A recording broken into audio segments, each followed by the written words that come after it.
अहिले तपाईहरु चाहिँ मेरो मोबाइलको स्क्रिन चाहिँ हेर्दै हुनुहुन्छ। अब सबभन्दा पहिला के गर्नु होला तपाईहरु आफ्नो मोबाइलकोमा गएर चाहिँ तपाईहरु प्ले स्टोरमा चाहिँ जानु होला। सबभन्दा पहिला चाहिँ तपाईहरु मोबाइलमा गएर चाहिँ प्ले स्टोर खोज्नु होला। प्ले स्टोरमा गएर तपाईहरु चाहिँ के डाउनलोड गर्नु होला भन्दाखेरि तपाईहरु चाहिँ सर्चमा गएर हाम्रो पात्र चाहिँ सबभन्दा पहिला चाहिँ डाउनलोड गर्नु होला। हाम्रो पात्र डाउनलोड गरेर तपाईहरु के गर्नु होला त्यसलाई चाहिँ ओपन गर्नु होला। हाम्रो पात्रलाई के गर्नु होला ओपन गर्नु होला। त्यसपछि चाहिँ अब के तपाईहरुलाई म बताउँदै छु त्यो अब चाहिँ यहाँबाट चाहिँ सुरु हुन्छ। यदि तपाईहरु चाहिँ हाम्रो च्यानलमा नयाँ हुनुहुन्छ भने हाम्रो च्यानललाई लाइक सब्स्क्राइब गरेर जानु होला, किनकि टेक्निकल सम्बन्धी सम्पूर्ण जानकारी तपाईहरुले यसै च्यानलबाट तपाईहरु चाहिँ पाउनुहुनेछ। त्यसैले च्यानललाई सब्स्क्राइब गरिदिनु होला। अब चाहिँ मानौ तपाई चाहिँ कतै फर्म भर्न जानुभयो तर तपाईलाई चाहिँ मितिलाई परिवर्तन गर्नु पर्यो भने त्यतिखेर चाहिँ तपाईलाई जानकारी छैन कि मितिलाई कसरी परिवर्तन गर्ने, त्यतिखेर चाहिँ अप्ठ्यारो हुन्छ। त्यसैले चाहिँ आज तपाईहरुलाई म यसैको बारेमा जानकारी गराउँछु कि मितिलाई कसरी चाहिँ परिवर्तन गर्ने, विक्रम सम्वतलाई कसरी एडीमा अथवा एडीलाई कसरी बीएसमा चाहिँ चेन्ज गर्ने, त्यसको बारेमा चाहिँ आज म तपाईहरुलाई जानकारी गराउँदै छु। तपाईहरु जुन यो 3 डट हेर्नुहुन्छ यो 3 डटमा चाहिँ के गर्नु होला क्लिक गर्नु होला।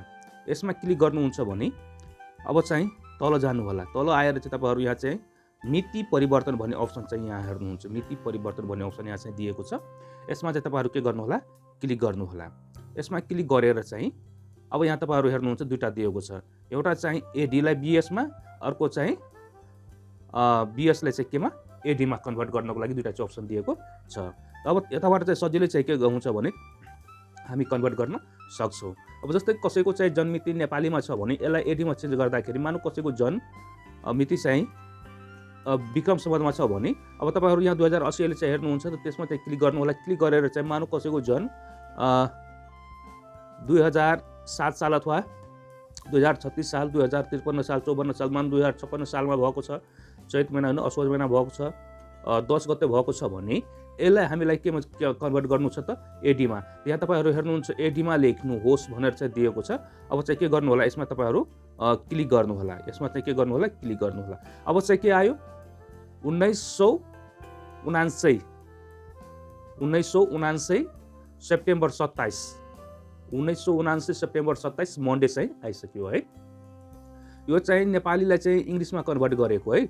अब मानौ कसैको चाहिँ जन्ममिति इंग्लिशमा छ भने त्यसलाई चाहिँ नेपालीमा ल्याउने। अब चाहिँ मानौ कसैको जन्म चाहिँ 1975 मा भएको छ जुन महिनाको 23 तारिखमा, यसलाई चाहिँ विक्रम सम्वतमा ल्याउनु छ भने कसरी ल्याउने। अब चाहिँ यहाँ बीएसमा लेख्नुहोस् भनेर चाहिँ भनेको त्यसमा चाहिँ क्लिक गर्नु होला। यसमा क्लिक गर्नुहुन्छ भने के आउँछ 2032 विक्रम सम्वत 2032 साल असार महिनाको चाहिँ 9 गते सोमबारका दिन चाहिँ यहाँ चाहिँ आइसक्यो है। भनेपछि यो तरिकाले चाहिँ हामी सजिलै एडीलाई बीएसमा अथवा बीएसलाई चाहिँ एडीमा कन्भर्ट गर्न सक्छौं। आशा छ तपाईहरुलाई आजको भिडियो राम्रो लागेको होला।